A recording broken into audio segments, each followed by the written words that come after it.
Welcome to SciTech Culture with Steve Kern and Ben Warner, where we examine science, technology and culture in the 21st century. Visit our website at scitechculture.com.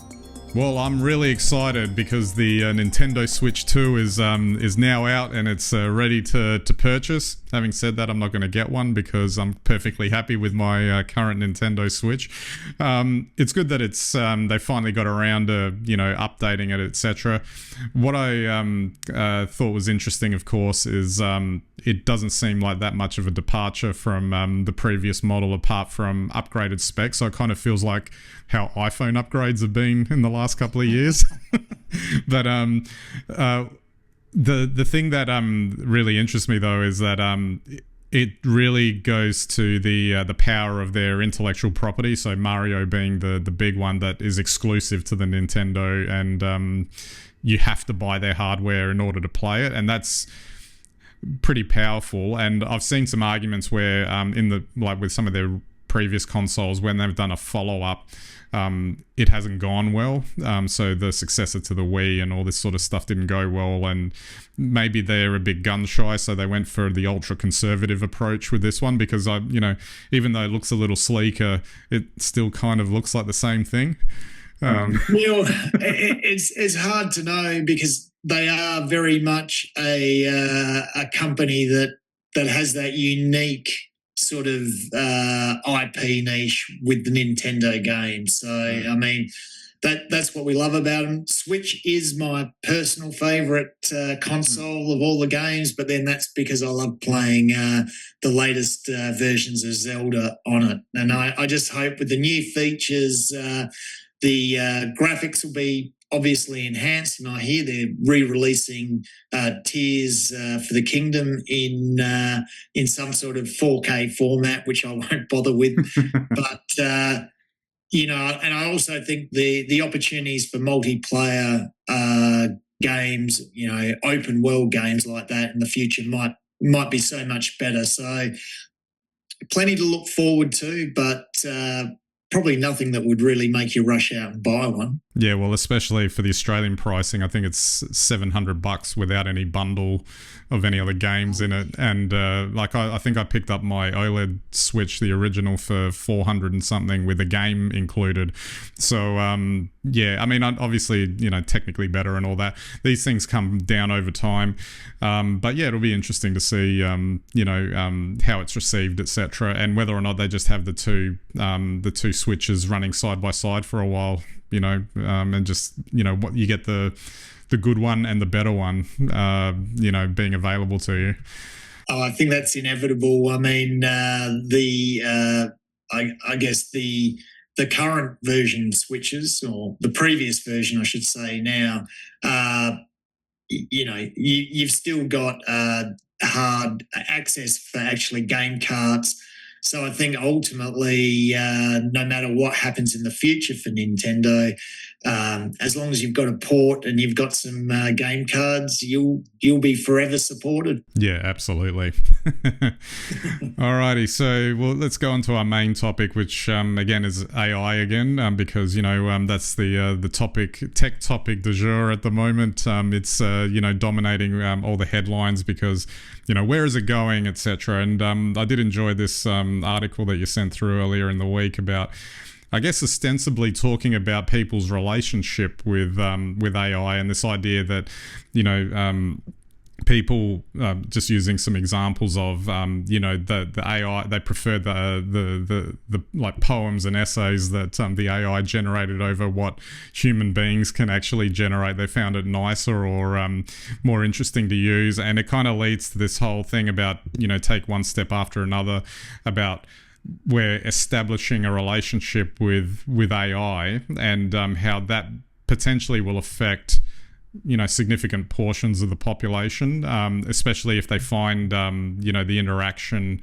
smoother, whereas if they go out into the world and talk with people, that can be a harsher experience, as we all know, going about our daily lives, etc.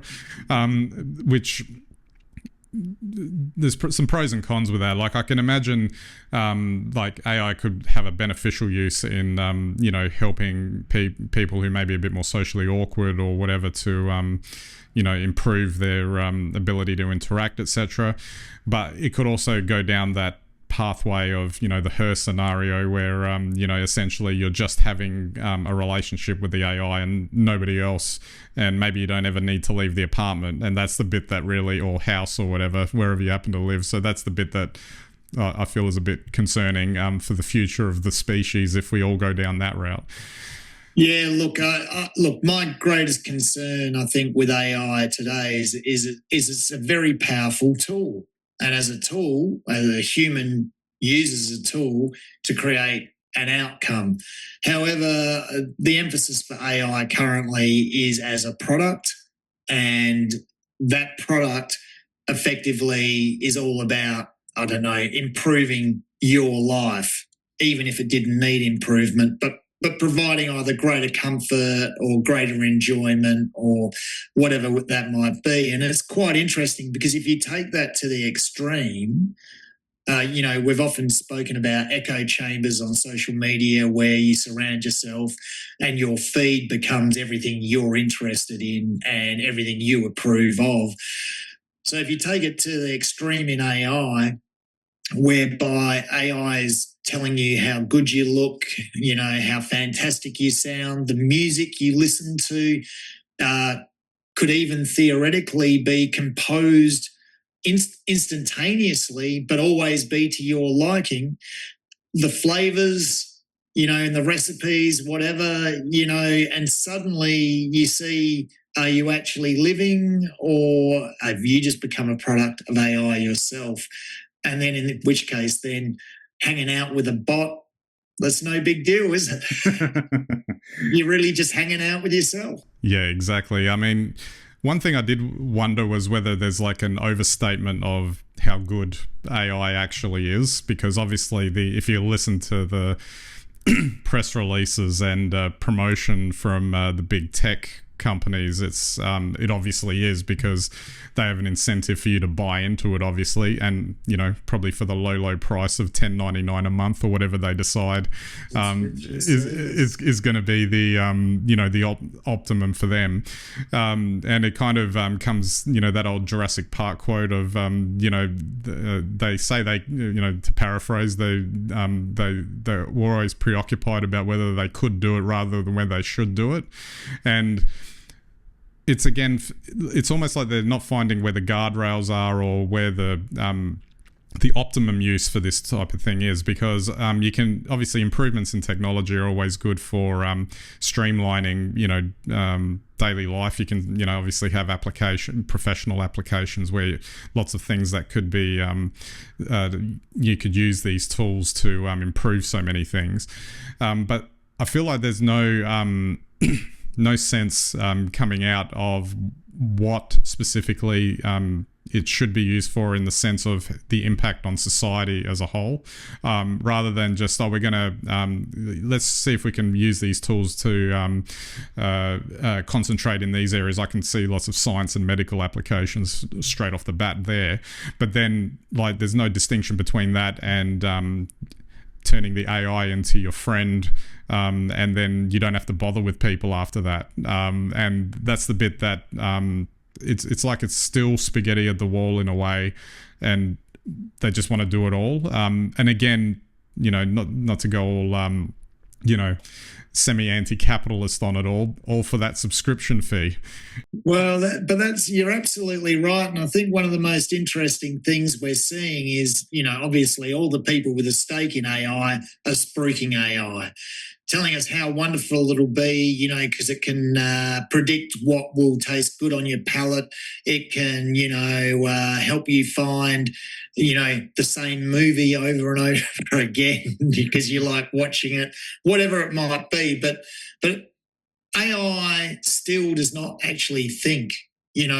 All it does is it provides a response to parameters that you provide. And it's interesting, you go back to the Turing test, and that's about tricking you into believing that it's real. Well, you could argue in some circumstances now that AI can definitely do that, but at the same time, it's not really adding value. And the more marketing hype about AI and how important it is to you and how you won't be able to work in the future without an AI tool, and already AI will outperform a skilled person who doesn't use AI. All of these ideas, of course, go into the internet. And so if you were to ask AI itself, it would definitely tell you that those things are true until we all start believing it, and then we all have to pay that subscription. Otherwise, we've got no hope. Exactly.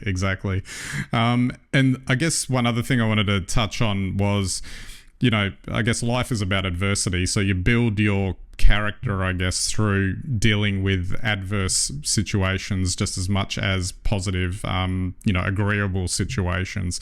And that's the bit that, if we're taking it to that extreme example of you're only interacting with the AI, and it's not giving you I don't think you'd want an AI to give you an adverse scenario to deal with where you had to deal with it in that adverse scenario. But that's what comes from interacting with other humans, basically, is you're not going to get the answer that you want every time you speak with another human, and but your ability to deal with that and handle it is also what strengthens your character and dealing with it. And that might all sound existential in the discussion about AI and subscription fees, but I think if it ever gets to that point, that would be a real concern. I totally agree with you.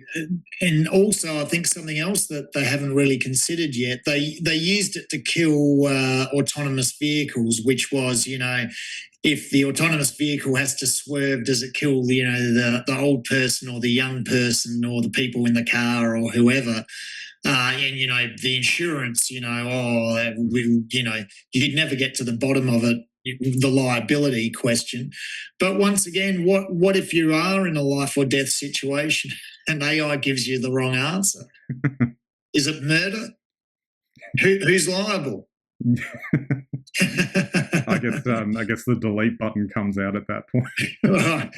I'm sure AI is smart enough to delete its own culpability in that case. But these are really interesting questions where if all we have is AI to lean on, and we lose our natural ability to know what's right or to trust ourselves to act as humans, well, then, you don't need Skynet taking over the world as in Terminator. It's already achieved it without any wars. Yeah, exactly.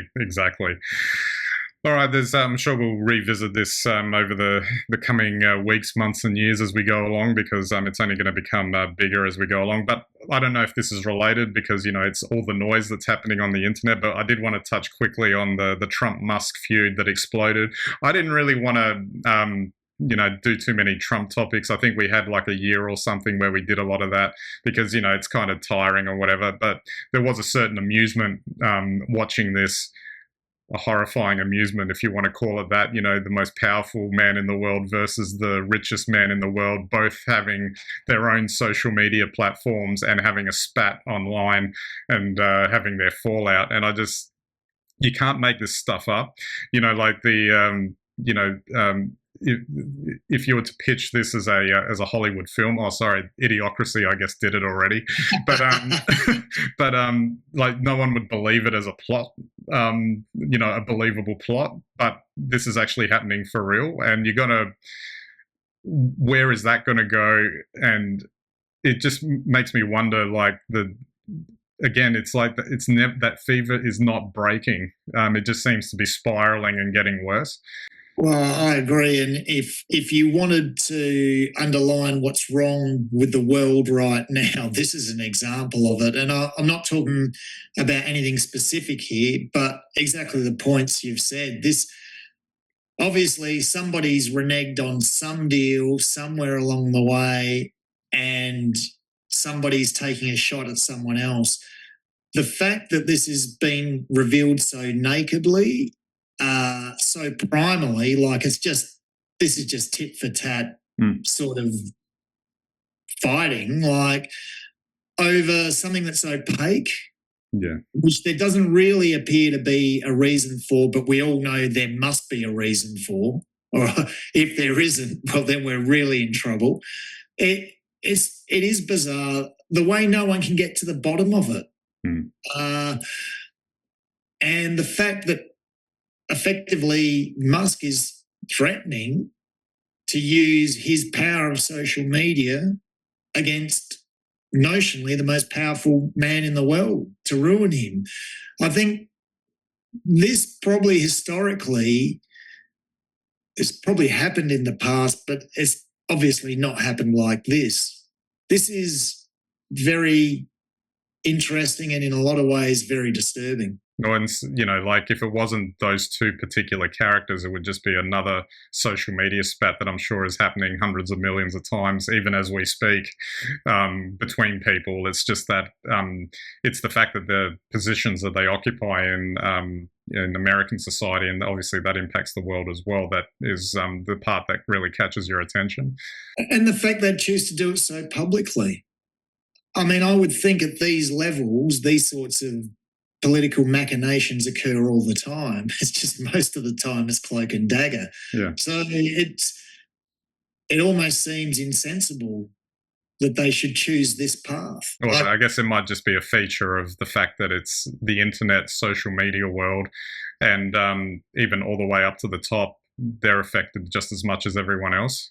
Well, true, and to the point where I don't think they're really thinking about what they're doing.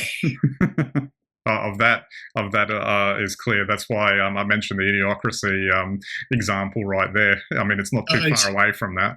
Oh, yeah, I know. It's very hard to get away from that when you see things like this, and truly concerning. Because if that's how these people are behaving, and if it really is a spat over nothing, then that's even more concerning. Or is it more concerning that maybe they're pretending it's a spat and it's not a spat at all? I don't know. Oh, well, keep refreshing the feeds and we'll find out. Maybe it's just a way to get us keeping on tuning in for long. Absolutely. All right, Steve, I might wrap it up there. The technological world that we're in now is a fascinating experience. Let's put it that way. Yeah, I won't disagree, but I don't know what else to say.